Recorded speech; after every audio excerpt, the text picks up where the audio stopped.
Good morning guys, have a nice day.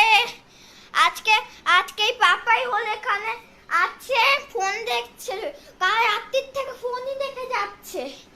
ছাদে একটা জিনিস দেখাবো।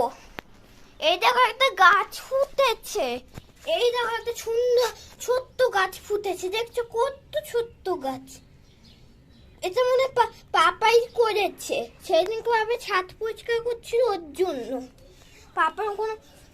পাপাই মনে এটা করেছে।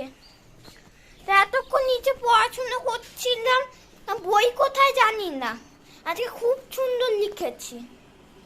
আমি অনেকদিন বাদে বেরিয়েছি আর আজকে এসছে গঙ্গাতে, কারণ পাখুমার প্রস্তাব এসছে গঙ্গা স্নানে। তো ভাবলাম তোমাদেরকে শেয়ার করি। পাখুম আর কি সাঁতার কাটা শেখার জন্য মাঝে মধ্যেই আসে, প্রস্তাবের সময় হলে নিয়ে আসে। তো ও আমাকে বলে মাম্মাম চলো। গঙ্গাতে প্রচণ্ড হাওয়া, সেরকম রোদ্দুর মানে। আর পাখুম সারাক্ষণই বলে মাম্মাম চলো একবার দেখবে আমি কি করে সাঁতার কাটা শিখছি। আগে প্রচণ্ড ভয় পেত, দেখো এখনো রীতিমতো চিৎকার করছে। আর ভয় পাওয়ারই কথা, জলটা এখন বেড়ে রয়েছে। তো দেখো ওদের দুজনের অবস্থা, আর জলে রীতিমতো আওয়াজ হচ্ছে, আর এতটাই হাওয়া হচ্ছে, সেই পরিমাণে রোদ্দুর, মানে দেখা যাচ্ছে না, ঠিক করে তাকানো যাচ্ছে না, এতটা পর্যন্ত আর কি রোদ্দুরটা রয়েছে। আর দেখো অবস্থা ওদের দুজনে, জলের আওয়াজ হচ্ছে রীতিমতো, আর রোদ্দুরটা সেই হারে গায়ে লাগছে না। তবে পাকুমাকে জলে নামতে ভয় পেত, এখন সে ভয়টা কিন্তু চলে গেছে। তবে আশা করা যায় আস্তে আস্তে সাঁতারটা শিখে যাবে। সাঁতার শেখাটা ভীষণ দরকার, এখন তো সেই হারে বড় পুকুর দেখা যায় না।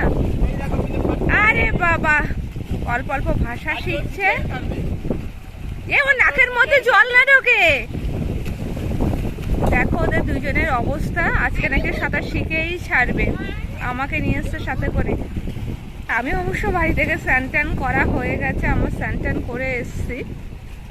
তো পাখুম প্রত্যেক দিন রিকোয়েস্ট করে মাম্মাম চলো দেখবে আমার সাঁতার কাটা।